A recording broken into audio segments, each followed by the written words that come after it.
Bueno, buenas noches. Un miércoles más. Os invito. Espera, que quitamos esto. Vale. Buenas noches, un miércoles más. En esta tercera sesión de Mostrar y Explicar. Las dos anteriores han sido, la verdad es que han sido muy interesantes y esta tercera pues no va a ser menos. Contamos en principio con 4 presentaciones. La de Xavi, la de José María Raya, la de Eugenio de Quesada, si es posible que se conecte, y la de Joaquín Silva. Así que nada, sin más, Xavi, cuando quieras, comparte pantalla y activa tu Pantalla. micrófono y adelante. Perfecto. Comparte la pantalla, por favor. Ahora no sé, me cago en su pelo. Compartir pantalla, me sale este pequeñito. Espera, un monumento. ¿Va bien o no? No. Ya No, está, como la otra vez. Comparto hazlo pantalla. pequeño. Lo tengo aquí pequeño, que está esto arriba. Dale al verde. Sí, al verde ya le he dado. Selecciona ahora. Ahora estamos. Venga. Y ahora le doy, ahora para que se vea en grande, ¿no? Sí. Venga. Vamos allá. Eso Bueno, es. voy a chupar un poco de rueda de que nos explicó el otro día Bernardino del papel sellado. Y digo, mira, tenía preparado otra cosa, pero digo, esta será muy interesante porque será como seguir rueda como una carrera ciclista. El papel sellado, yo tengo la fortuna de tener aquí una pragmática de más de 100 años después, que tiene 40 páginas y como te leas esto, es para volverse loco, para ver cómo se tiene que hacer, quién tenía que usarlo, en fin, es una especie de follón que si alguien tiene interés la enseño porque se podrá saber por qué, en cuánto y de qué manera se utilizaba el papel sellado. Esta historia que dice que España inventó el papel sellado es verdad solo a medias, porque si precisamos un poco más, fue Castilla quien lo hizo, el 1 de enero del 37, 1637. A las Indias fue el año siguiente. Aragón y Valencia hasta el 1707, 70 años después, no se pudo imponer el papel sellado a raíz de los decretos de Nueva Planta, y Cataluña aguantó un poco más, aguantó 8 años más. En el papel sellado uno puede leer la historia de España fácil como con este principio. Esto es una hoja, parece muy sencilla, que es los impuestos que tiene que pagar una casa propiedad del honrado Concejo de la Mesta. Se da en Madrid el 20 de diciembre de 1808. Cogemos la parte esta de aquí arriba, que es la que interesa, que para poder seguirla un poco, y vemos que el sello es de Carlos IV. En marzo abdica en favor de Fernando VII. Se habilita valga para el reinado del señor Fernando VII. Entre marzo y mayo, Murat es el lugarteniente general del reino. Valga para el gobierno del lugarteniente general del reino. El lugarteniente era el que se hacía cargo del reino cuando el rey por alguna causa no podía encargarse de ella.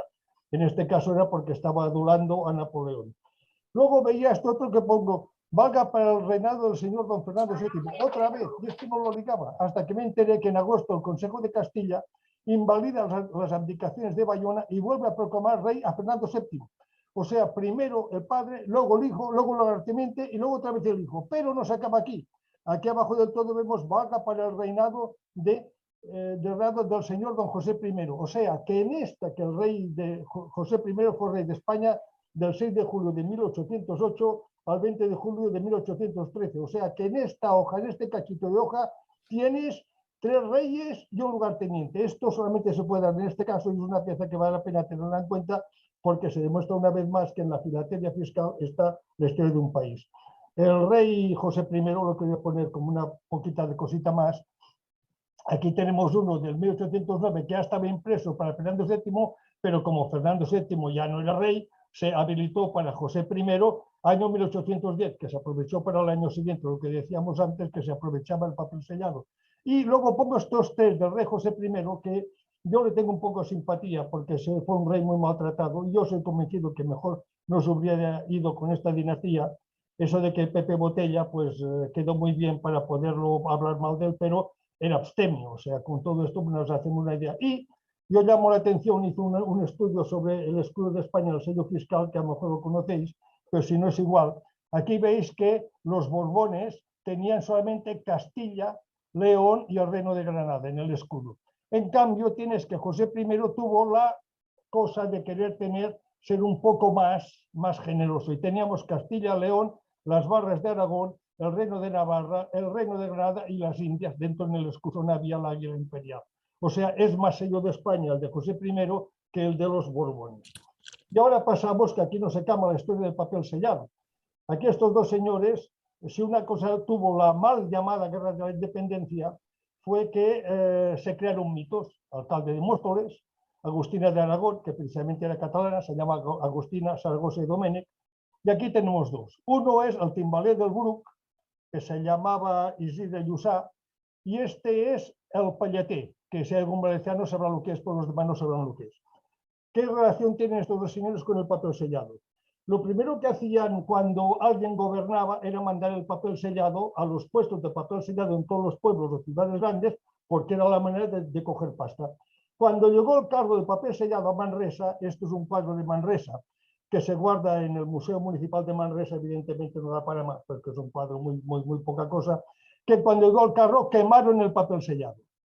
Aquí tenemos este cojo que sale más, pues que se ve, luego resulta que una persona conocida, alguien dibujó esto, cuando llegó el papel sellado se quemó.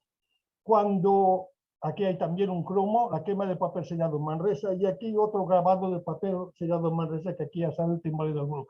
Otra vez sale aquí el cojo. Entonces, los franceses desde Barcelona, que tenía que ser una expedición que tenía que ir a Lérida y Zaragoza, dijeron, de pasada, pásate por Manresa y los castigas. Antes castigar a una ciudad que había quemado papel sellado, pues era quemar la ciudad, quemar las cosechas, matar a todos los que pudieran. Entonces los manresanos avisaron a los de Igualada, los de Sallent, los de San Pedó, hicieron el somatén y hicieron lo que se llamó la batalla del Bruc, que no fue batalla. Dicen que es la primera vez que los ejércitos napoleónicos sufrieron una derrota. No fueron dos, no fueron talmente una batalla, fue una emboscada, los tiraron allá y 1000 se cargaron a 2000. O sea que el timbalé del Bruc no habría existido si no hubieran quemado el papel sellado. Lo mismo pasa con este, el Palleté.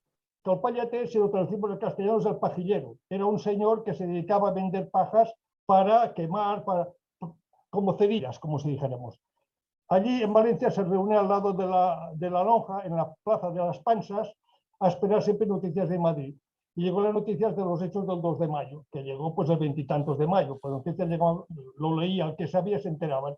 Se enfadaron los valencianos y se fueron al puesto del papel sellado, aquí lo tenéis a la derecha, cogieron papel sellado, lo rompieron, lo pisotearon y el Palleté se puso encima de una silla y él se sacó la faja, en la faja roja se puso a un lado una estampa de la Cheperudeta, de la Virgen dels Desamparats y de Fernando VII, y este señor dijo, un Palleté declara la guerra a Napoleón, o sea, el tío este declaró la guerra a Napoleón. Y este mismo hecho sirvió para que nada menos que mi admirado Joaquín Sorolla, en un concurso de la Diputación, cuando tenía 21 años, hizo este cuadro, que también que se llama El crit del Palleté. Aquí tenemos el Palleté encima de la silla, con la caña, con la banderola esta que hizo, y en esta mano, que aquí no se ve mucho, pero aquí está con un papel sellado en la mano. Aquí hay un papel sellado. A resultas de este cuadro que hizo Joaquín Sorolla, consiguió la beca para un año de la Diputación de Valencia para ir a estudiar a Italia. O sea que es probable que sin el papel sellado Sorolla no habría hecho este cuadro y quizás Sorolla no fuera tan bueno como ahora es. Aquí se ve un poquito el trato de los blancos, que es el gran éxito de Sorolla, y lo único que le tendría que echar en cara, a pesar de que lo aprecio mucho, es que al Palleté, en lugar de ponerle el vestido que hace el anterior, que lo pone vestido con el vestido típico de los valencianos, me lo pone con pantalones vaqueros, que en aquella época pues no creo que existieran, pero aquí lo tenéis. Y aquí es la historia del papel sellado, no solamente está en cada papel, sino que ha movido la historia de España en estos asuntos. Y aquí se acaba pues mi mini presentación de esta pieza, que creo que es suficientemente interesante. Gracias por atención, viva la Filatelia Fiscal, y me aprovecho de unas palabras de un monumento que hizo Salvador Dalí a Francesc Pujols delante de su museo, y digo que la filatelia fiscal rebrota siempre y sobrevive a sus ilusos enterradores. Bruc Vermell. Y aquí está, se ha acabado. Es cortito, pero no da para más. Gracias. ¿Ya está? Bueno, Xavi, la verdad es que ha sido una auténtica lección de historia. No nos podíamos imaginar que la filatelia fiscal influyera en estos hechos en Es, relación a la es, guerra de la independencia. La verdad que me ha encantado. es que pasaba una cosa, en muchos pueblos la representación del gobierno central era el papel sellado. El puesto como sería un estanco en que vendían el papel sellado. A nadie se le ocurría machacar los sellos en primer lugar porque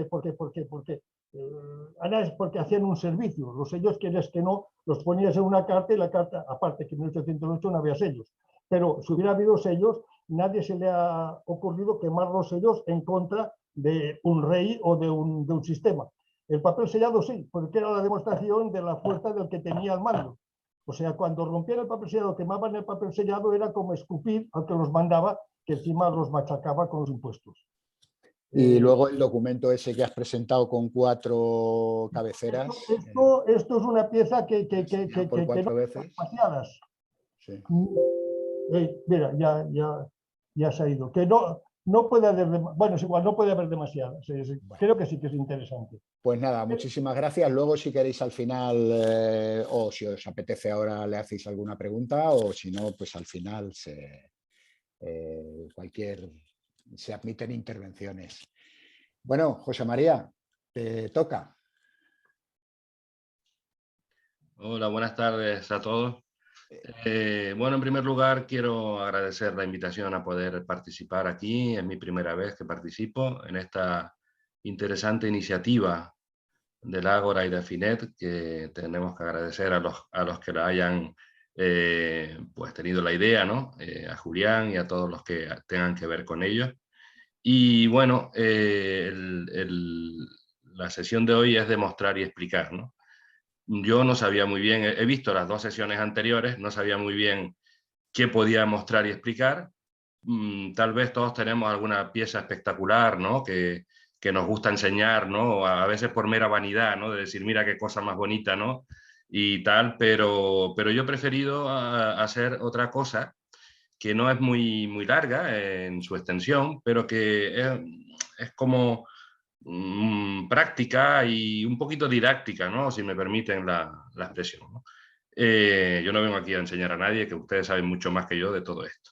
Pero bueno, para que cuando veamos cartas, pues a veces las entendamos un poquito mejor, el porqué de las cosas, que por qué ocurren, por qué tienen este matasellos, esta marca, etcétera. Yo he hecho la siguiente presentación. Voy a compartirla con vosotros. Le voy a compartir. Me dicen si se ve bien. ¿Se ve? Sí, Bueno, dale perfectamente. bueno, pues yo he titulado esto algunos ejemplos prácticos de la aplicación de las normas de correos en época de Isabel II. Todos ustedes conocen las ordenanzas de correos y la mayoría de vosotros las tenéis y las consultáis. Las ordenanzas de correos, aunque son farragosas y a veces el idioma de la época y el idioma y el texto administrativo es duro de entender, pero ahí estaba todo, ahí estaba la normativa con la que se manejaban los empleados de correos para tratar con la correspondencia, ¿no? Y yo voy a dar aquí tenéis el contenido, tres normativas que se aplicaban en época de Isabel II y que partían de reales decretos, circulares, instrucciones, y que son las siguientes. Voy a empezar con el correo retenido por falta de franqueo. Después hablaré de la inutilización del franqueo en destino, como una norma que había que cumplir y que no se cumplía muchas veces. Y por último, una de las más bonitas, creo yo, la de la correspondencia reexpedida. Bien, todas estas facetas de la actividad de correos, pues tenía su normativa. Lo cierto es que se incumplía en la gran mayoría de ocasiones, pero cuando nosotros encontramos una en la que realmente el empleado se pone las pilas y cumple la normativa, pues da gusto ver que había una relación entre dicha circular o dicho decreto y lo que se veía en la vida real. Bueno, empecemos por el correo retenido por falta de franqueo. Ya vosotros sabéis que el Real Decreto del 15 de febrero del 56, de 1856, disponía por primera vez la obligatoriedad del franqueo previo en la correspondencia en nuestro país a partir del 1 de julio de ese mismo año. O sea, el 15 de febrero se da la norma, el Real Decreto, de que a partir del 1 de julio era obligado franquear la correspondencia en origen. Y más próximo a ese 1 de julio, el 23 de junio, sale una instrucción en la que se especifica lo que pone ahí. Las cartas que desde el referido día del 1 de julio se depositen en los buzones sin franquear o insuficientemente franqueadas, según la tarifa vigente, quedarán sin circulación, avisando inmediatamente al consignatario o al remitente cuando éste sea conocido, pues para que franquee la carta. Simplemente se ha olvidado, igual está desfasado en la norma, no sabe que hay que franquearlas, pues hay que avisarlo. Y lo que es más importante, estas cartas de que trata la prevención anterior se sellarán con el de fecha, con el fechador, tanto el día de su entrada en el buzón como el día en el que se corrija la infracción, o sea, en la que salgan porque se haya puesto el sello correspondiente. Bueno, pues así vemos cartas y todos habréis visto algún ejemplo, como la presente. Ahí ven una carta que sale de Béjar, de Salamanca, y que va a Trujillo, en Cáceres, con 2 fechadores. Dice uno, bueno, ¿y por qué tiene 2 fechadores? Pues por esta normativa. El fechador de la derecha, que pone 23 de octubre del 57, es el de la entrada de la carta en el buzón de la administración de Béjar, sin franquear. Inmediatamente, normalmente se tenía que avisar al remitente y decirle, fulano, te has olvidado de esto, tiene usted que pagar 4 cuartos y poner el sello correspondiente. Y entonces se ponía el sello y nuevamente se volvía a poner el fechador, como se ve ahí al centro, 24 de octubre. O sea, aquí se tardó poco, un día solamente en avisar al remitente y que le pusiera el sello. Entonces ahí se ve el sello puesto. El sello no va matasellado, lo cual es muy curioso, y que esto tiene que ver con otra normativa que diré más adelante, que se ha incumplido en este caso. Se ha cumplido una, se ha incumplido la otra, la de matasellar. Este era un ejemplo de esos 2 fechadores de entrada y salida por falta de franqueo en un principio. Esta otra es el segundo ejemplo que he traído, y que vean los 2 fechadores, que bonitos, ahí estampados. El de la derecha es una carta que circula de Oviedo a Madrid en julio del año 1866, y la carta entra en el buzón de correo el día 15 de julio, en el de Oviedo, pero entra sin sello. Entra sin sello y, claro, hay que avisar al remitente, y cuando éste abona la cantidad y se le pone el sello de 4 cuartos que tenéis ahí a la izquierda, azul, de 1866, pues a la salida se vuelve a poner el sello de fecha, en este caso 6 días después. Aquí se tardaron 6 días en encontrar al remitente, y bueno, pues se pone su sello, se matasella con la carreta número 12 de Oviedo y se da curso ya para Madrid. Pero ha estado retenida 6 días en la oficina hasta que se franqueara, como era obligatorio por el decreto que he mencionado anteriormente. Bueno, esta es una de las normas. Voy con la segunda. La segunda es la inutilización del franqueo en destino. La circular del 20 de marzo del 1857 disponía que se inutilizaran los sellos de franqueo en las administraciones de destino cuando no se hubieran inutilizado en la de procedencia. O sea, cuando se pasara la carta sin matasellar y llegara a destino, pues ese sello no podía quedar sin matasellar porque se podía reutilizar, como puede ocurrir hoy en nuestro... Bueno, y de hecho hoy es mucho más frecuente que entonces, ¿no? Que no se matasellen, pues había que matasellar en destino. Entonces, exactamente el texto dice, y va dirigido al empleado de correo, dice, cuidará usted muy particularmente de inutilizar los sellos de franqueo en las cartas que vayan a parar a esa administración cuando no lo hayan verificado como deben las de su procedencia. Bueno, ahora veremos unos ejemplos. Y esto era particularmente importante cuando había mar de por medio. O sea, cuando, aún siendo en España, pues iba de islas a continente o de continente a islas, ¿no? Porque había la costumbre, como ustedes saben, de poner la carta directamente en el barco y por tanto no se matasellaba en origen, ¿no? Ahora veremos algún ejemplo. Bueno, esta carta del 10 de abril del 1859, pues sale de Logrosán, en Cáceres, a Trujillo, en la misma provincia, Y bueno, tiene el fechador tipo 2 ahí a la derecha, ¿no? Tipo 2 o de 1857, si queremos denominarlo así. Pero al no inutilizarse el sello de 4/4, que es un sin filigranas, ¿no?, en origen, pues a la llegada a Trujillo le imponen la rueda de carreta 59, en este caso en tinta azul, sobre el sello. Es decir, pasó sin matasellar en origen, se debe de matasellar, y así se cumplió, se debe de matasellar en destino. Cual a veces uno lo ve y dice, uy, esto es un correo interior, ¿no?, de Trujillo a Trujillo. No, no, no, va de Logrosán a Trujillo y se matasella en destino. Esta otra también es muy bonita, vamos, me parece a mí interesante, de Cádiz a Santiago, y además respedida a Villagarcía de Arosa, ¿no? Entonces vean el fechador de Cádiz en el frente, el 17 de enero del 60, va a Santiago, y como no se había matasellado con la carreta número 3 de Cádiz, pues se matasella con la carreta 56 en Santiago de Compostela, y luego se da curso a Villagarcía.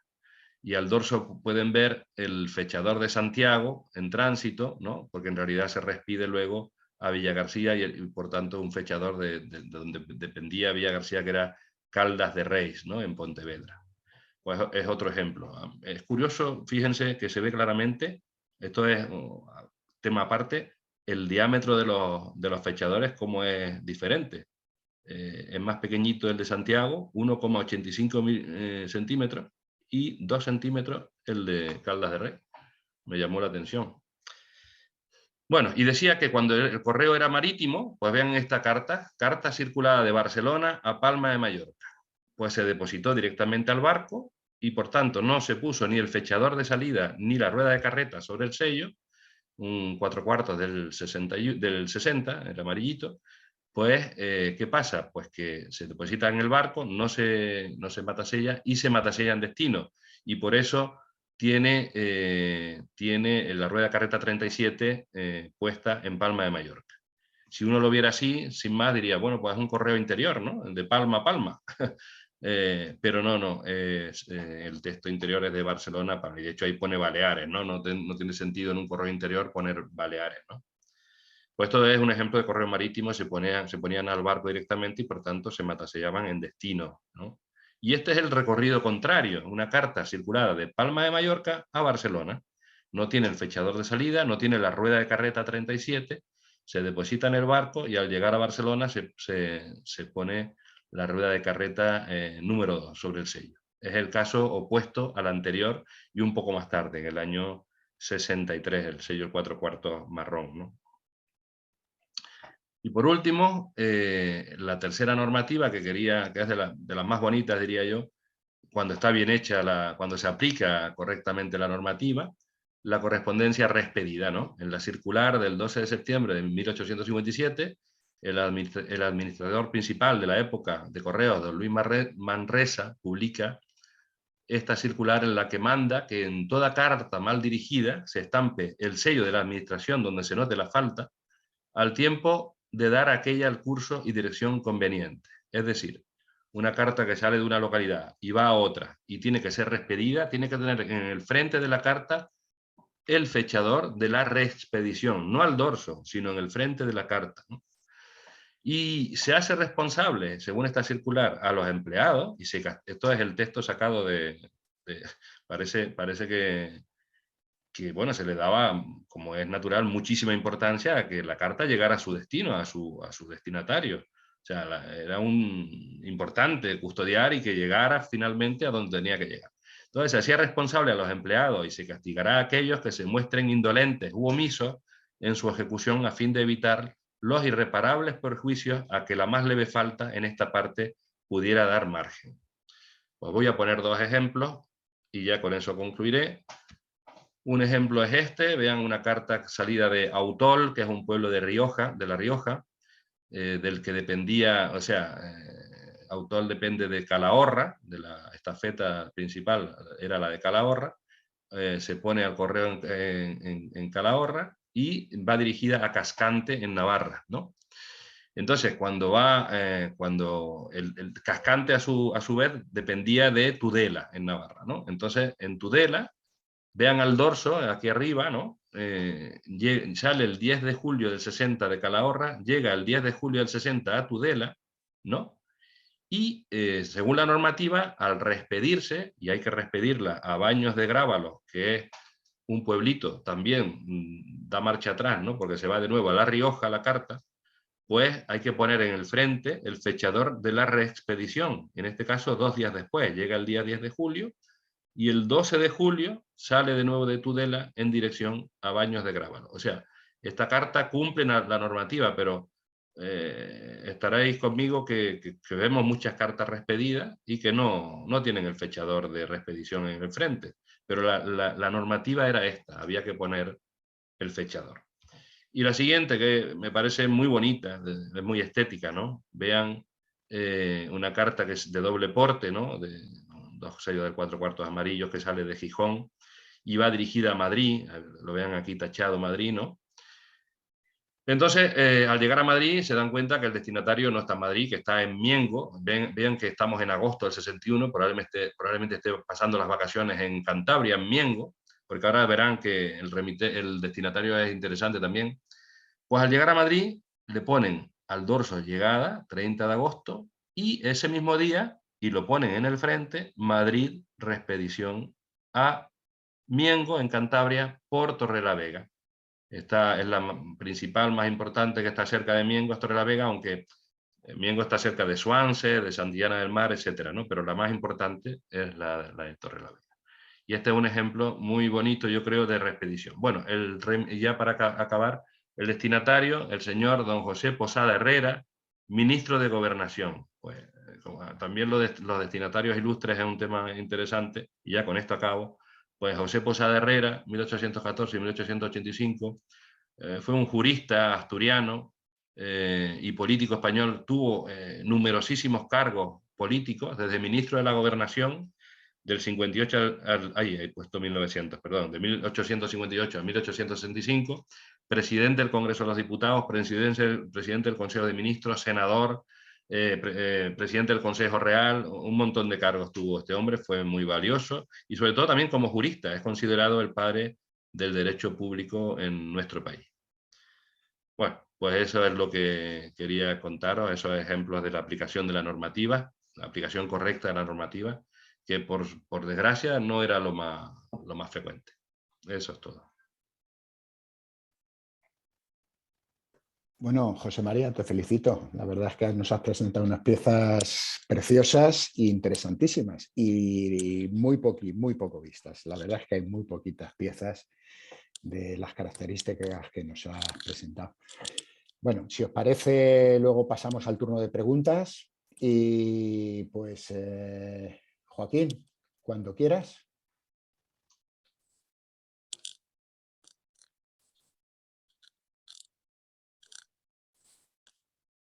Se me oye. Sí, Joaquín, lo único ponlo en presentación. A ver. Aquí, ¿no? Sí. Vale. Bueno, pues nada. Buenas tardes, buenas noches a todos. Antes de nada yo quería agradecer, bueno, a Julián y a todos vosotros, pues lo de siempre, ¿no? Poder reunirnos todos los miércoles para hablar de filatelia. Pero quería mandar un especial saludo porque estos días estuve lamentablemente ingresado en la unidad de psiquiatría del Hospital de Orense, y desde aquí, no sé si me oirán, pero quiero agradecer tanto al equipo médico, al equipo enfermero, tanto a los compañeros y a la gente que está allí, que la verdad que son absolutamente maravillosos. Y este pequeño, este pequeño apunte filatélico va dedicado a ellos. Bueno, una vez dicho esto, mira, vamos a hablar del principio de la filatelia como negocio, ¿no? Entonces, bueno, se dice que el primer comerciante que hubo en la historia de la filatelia fue un señor belga que se llamaba Jean-Baptiste Mons, ¿no? Y que él ponía negociante de timbres póster para colección, o sea, negociante, o sea, no, vendedor de sellos, de correos para las colecciones. Este señor nació en Bélgica en 1833 y en el año 1852 empezaban a vender sellos, porque él tenía una librería situada en las galerías Boutier, que son estas galerías de aquí que existen todavía, existen. Él trabajaba, tenía una pequeña puestecito de libros y se dio cuenta de que los sellos, pues la gente los compraba. Los pegaba en unas libretitas y estas, bueno, pues los iba vendiendo, ¿no? Como curiosidad, decir que reunió algunos de los Mauricios más importantes que hubo en la historia. O sea que cuidado con los sellos que pasaron por sus manos, ¿no? En 1862 publica un libro que todavía en internet se puede ver, que es la Guía del Coleccionista, ¿no? Lo publicó también apoyado con otros filatélicos de la época. Voy a pasar. A ver si cómo se pasaba página. 11 páginas. 11 páginas, pues espera. O simplemente apretan en el ratón. Aquí está. Perdonad, ¿eh? Bueno, pues yo aquí os presento esta tarjeta postal o esta carta, que fue unos efectos postales que él mandaba a sus mejores clientes, ¿no? Hay que tener en cuenta que en aquella época pues todas las transacciones se hacían a través de correos y él tenía unos clientes VIP, por decirlo de alguna manera, y les mandaba este tipo de cartas con así ilustradas y bueno, me imagino que aquí dentro irían los pedidos que le mandasen, que le solicitasen los remitentes, ¿no? Bueno, estuvimos estudiando un poquito la tarifa, ¿no? de esta carta, porque como podéis ver no lleva sellos, no lleva franqueo, pero bueno, está sujeta al Tratado del 1 de abril de 1858, ¿no? Entre Francia y Bélgica, porque la carta va desde Bélgica a Marsella, Francia, ¿no? Y en ese tratado los certificados de Bélgica a Francia se debían franquear en la oficina de origen, con un porte de 40 céntimos por 10 gramos, ¿no? Más 50 céntimos para el derecho de certificado. Bueno, aquí me expresé mal. Quería decir que una carta sencilla que circulase entre Bélgica y Francia pagaba 40 céntimos por 10 gramos, ¿no? Si quisiera el remitente que fuera certificada, pues habría que añadirle 50 céntimos. Esto está mal expresado, es así, 50 céntimos. ¿Por qué no se aparece ningún sello ni ningún signo de porte, ¿no? Pues porque le ponen aquí es el PP, el porte pagado, y el chargué, que es el certificado. Bueno, este señor, Jean-Baptiste Moix, pues tuvo, imaginaron, ¿no?, la cantidad de correo que tuvo que manejar este señor, porque le escribían de todo el mundo. Aquí os pongo dos ejemplos. Esta carta enteropostal es de Rusia, 1890. Es un certificado y circulado ya a Jean-Baptiste Moix, pero ya no estaba en las galerías, ya se había trasladado a otro sitio. Aquí este entero postal, también con 10 pfennigs, circulados desde Alemania, también a Bélgica. Y aquí concretamente puse esto porque le pedían publicaciones, porque él no solamente vendía sellos, sino que también vendía publicaciones y catálogos. Y bueno, quiero agradecer a José Antonio Arraiz, que me ayudó un poco a entender la tarifa de esta carta, y por supuesto quiero mandarle un saludo allí donde esté a Luis Alemany, que descanse en paz, porque esta pieza que os acabo de presentar fue de él. Bueno, ¿cómo se va para atrás? Ahora estoy metido en un lío. No, sí, eso es. Eso es, perdón. Porque bueno, esta pieza no existen más de 5, o sea, no existen más de 5 piezas en todo el mundo, vamos, de este tipo de pieza. Y nada más, quería eso, pues espero que os haya gustado. Si tenéis alguna pregunta, pues y os puedo contestar, pues aquí estoy. Gracias.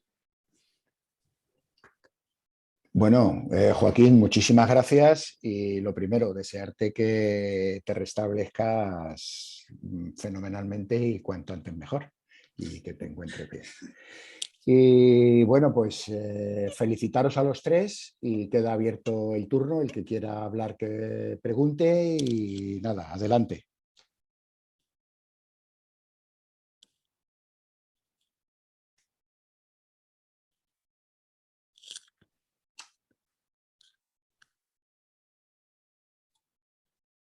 Nada, que lo han entendido. ¿Perdón? Empiezo yo entonces, si nadie Sí, se venga, anima. venga. No, Venga. felicidades a los tres gracias por compartir las piezas. De las cartas isabelinas que has enseñado, José María, la que iba expedida primero a Santiago y luego iba a Caldas de Reis, me parece. Sí. No lo vi muy claro, pero ¿esa carta fue por tierra, digamos, o hay posibilidad de que fuese por vía de mar hasta Vigo? Bueno, la tengo aquí delante. Mira, no, yo diría que fue por tierra.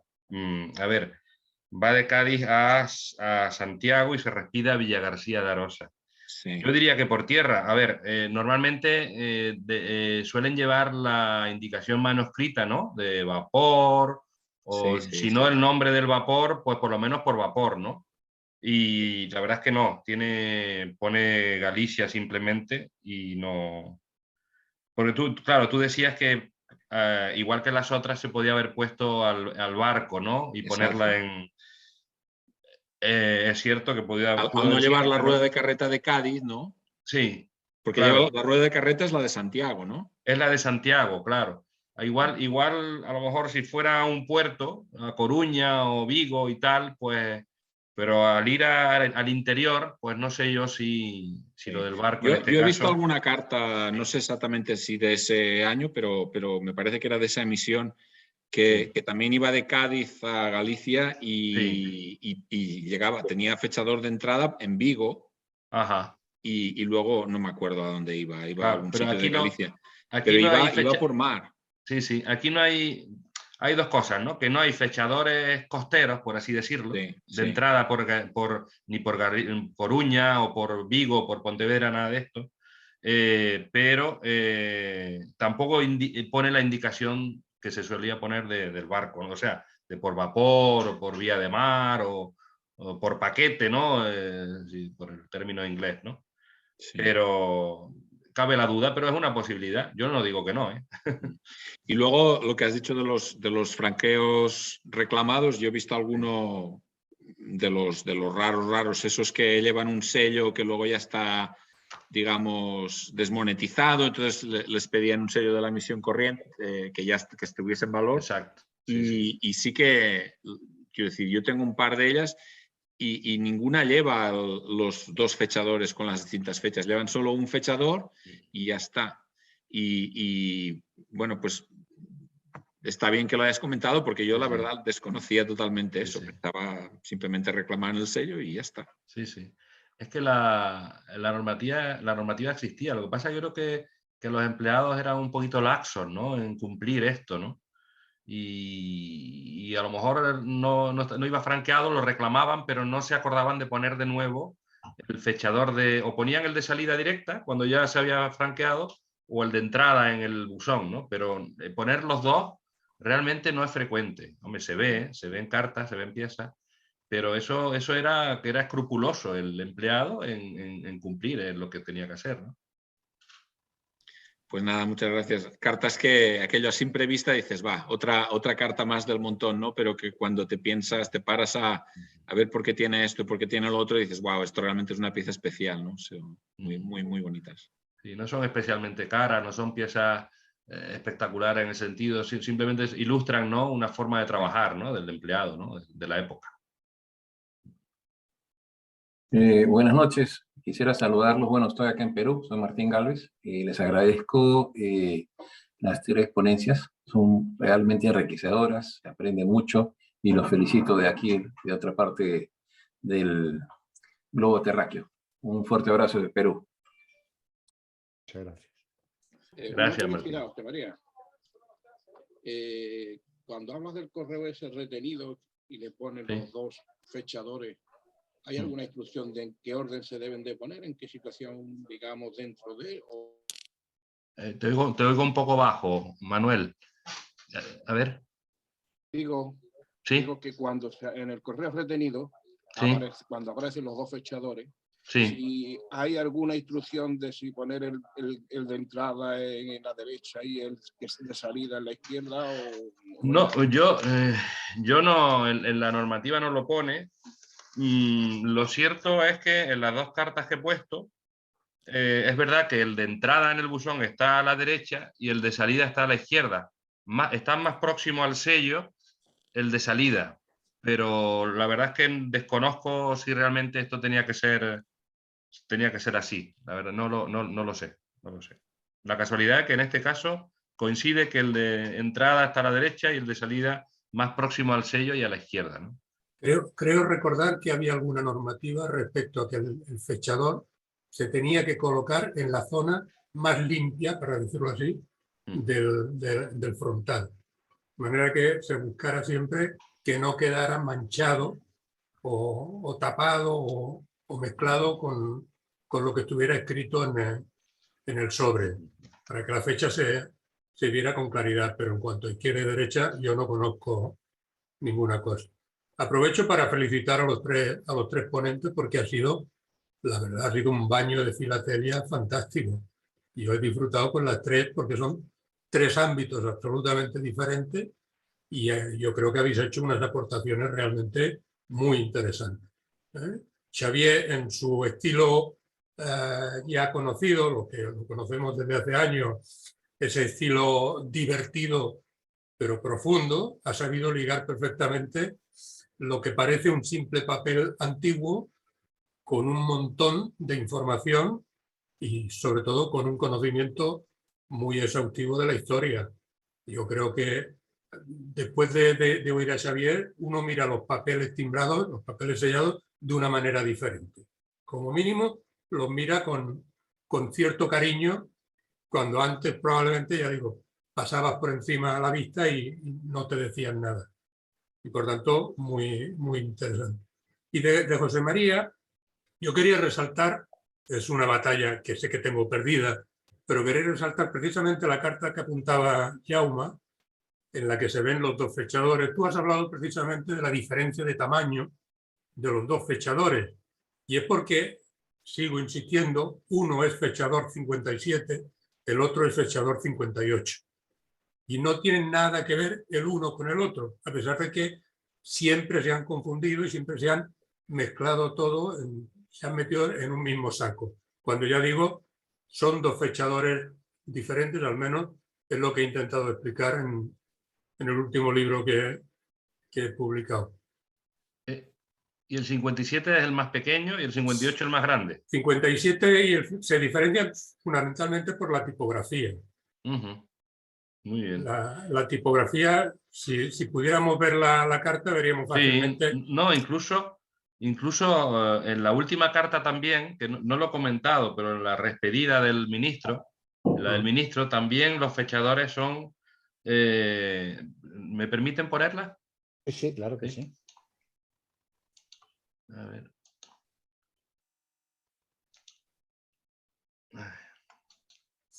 Bien, ahí. En esta, si también se dan cuenta, ¿no? Efectivamente, 57 los de Gijón, exacto. 58 el de Madrid. El de Madrid, sí, porque ahí se ve la diferencia de tamaño perfectamente, ¿no? El de Madrid es más robusto, más... Son fechadores no solo diferentes de apariencia, sino estampados con máquinas diferentes. Ajá. La máquina que estampa el de Gijón no tiene nada que ver con la máquina que estampa el de Madrid. Bueno, sí tienen que ver, que fueron inventadas por la misma persona, pero en todo lo demás son máquinas diferentes. Y por tanto, yo sigo, ya digo, esta cruzada que tengo para que se diferencie claramente que no estamos ante un tipo 2, sino que estamos ante un fechador 57 y un fechador 58. Exacto. Muy bien. Pues de todo esto se aprende. Bueno, ¿alguien más quiere intervenir? Una cosita, simplemente. Sí. A todos en general. El tema de, como ha hablado José María, del matasello en destino, ¿eso ya hoy día no existe? ¿No existe esa instrucción o es que se la saltan a la torera? Hoy el cartero simplemente lo que hace es que te hace un rayajo en boli encima de los sellos y te los estropea. Y no sé. Algo es algo. Yo llegaba a correo a decirle que me matasellaran el destino, el matasello. El servicio de correos cuida que muy lo poco a reutilice los de nuevo. coleccionistas. Me dicen que lo reutilice ellos mismos. Nosotros nos han quitado el matasello de matasellar el destino. Coja usted el sello y lo reutiliza y se acaba.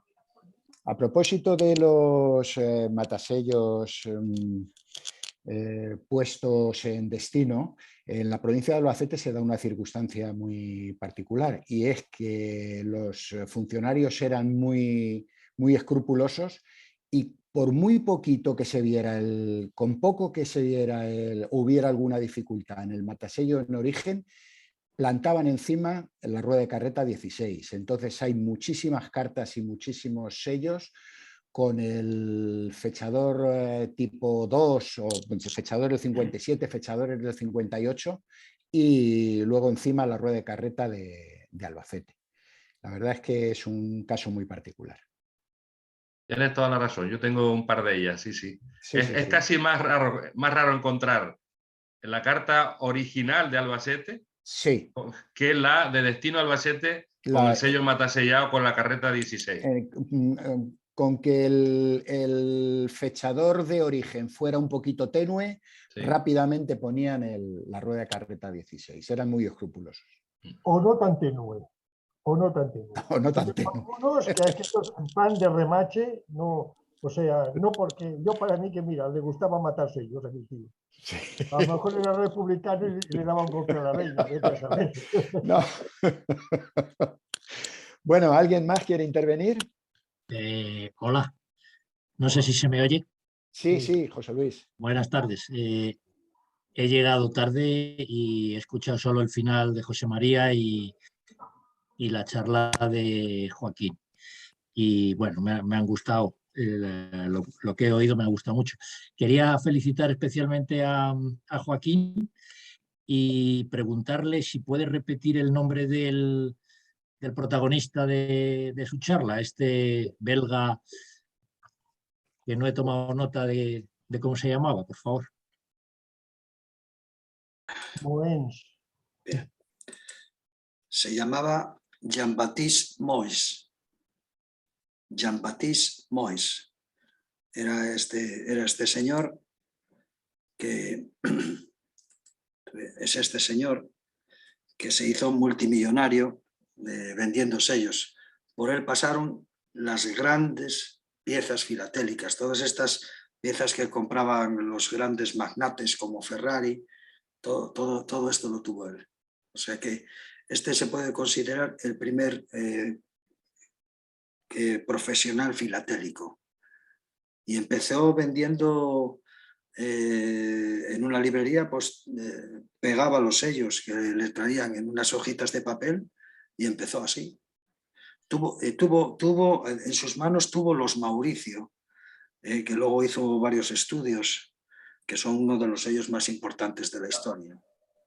Entonces, claro, este señor, desde el punto de vista filatélico, sin este tipo de gente, quizás nosotros no estaríamos hablando aquí, porque además aparte acumularon miles de cartas. Al comunicarse por correo, pues es evidente, pues esta gente es la clave de todo esto. Jean-Baptiste Moix. Muchas gracias. Enhorabuena por tu charla. Me ha encantado. Joaquín, ¿podríamos decir que eso es un entero postal de iniciativa privada? No, rotundamente no. Esto es una carta ilustrada Y si te fijas, si me permites otra vez ponerte la imagen, lo vas a ver claro. A ver si me permites. Mira, veis que aquí no hay ningún signo, ningún franqueo, ni ninguna impronta, no hay nada. Es una carta ilustrada. Lo que se hacía era que en la oficina de correos de recepción se pagaba el porte correspondiente, en este caso correspondió a 40 céntimos más 50 por el chargué, y circulaba normalmente. También existen este tipo de piezas con sello, porque imagínate que esta pieza la mandas a Inglaterra, debería llevar sello, dependiendo del convenio. En este caso, como es un convenio franco-belga, pues no era necesario matasellar, no era necesario poner un sello adhesivo. Pero no, esto no es un entero postal. No, no se podría poner en una colección de enteropostales esto. ¿Tiene formato de sobre o de tarjeta? De hecho, tiene el recuadro se supone que para colocar el sello, ¿no? Claro, donde pone aquí Chargué, sí, efectivamente, efectivamente, sí. Pero no, o sea, esto es un papel ilustrado y que él mandaba, este señor mandaba a sus clientes preferidos y para informarles pues de las novedades o les mandaba los sellos correspondientes y tal. Insisto, se conocen 5 según Luis Alemany. Hay alguno de estos que se remató en la subasta de Garner hace unos años y no recuerdo el precio que llegó, no lo recuerdo. También es cierto que era mucho mejor que este porque estaba sellado, iba creo que a Inglaterra o iba a otro país. Pero bueno, no deja de ser una pieza pues clave dentro de la historia de la filatelia, este tipo de documento. Bueno, ¿alguna opinión más? ¿Alguna pregunta? Bueno, yo si queréis ver, pues tengo una carta también con un franqueo reclamado. Si queréis ver la posición de los sellos o de los matasellos, lo enseño. Bueno, si la tienes para verla, pues la vemos, no tenemos ningún problema. Voy a intentarlo. Aquí está. Ahí está, ¿la estáis viendo?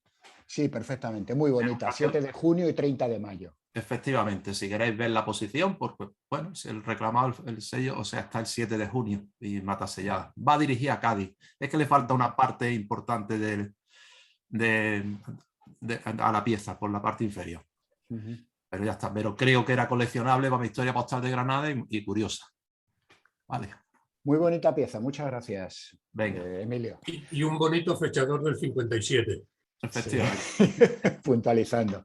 Bueno, pues lo vamos a dejar aquí. La semana que viene vamos a tener una charla muy especial porque la verdad es que hablamos mucho de historia postal, pero realmente de otras ramas pues no hablamos. Vamos a hablar de temática, que es hoy en día una de los coleccionismos más demandados y la verdad es que somos muy ignorantes de él. Entonces José Ángel Gándara nos hablará de temática y seguro que será una conferencia fantástica. Entonces, bueno, pues nada, muchas gracias por la asistencia. El miércoles que viene os esperamos y ya sabéis, si queréis intervenir en mostrar y explicar, cada miércoles, el primer miércoles de cada mes tenemos una charla de este tipo. Así que os ponéis en contacto conmigo y sin ningún problema. Muchas gracias y buenas noches. Gracias a ti. Un saludo a todos. Buenas noches.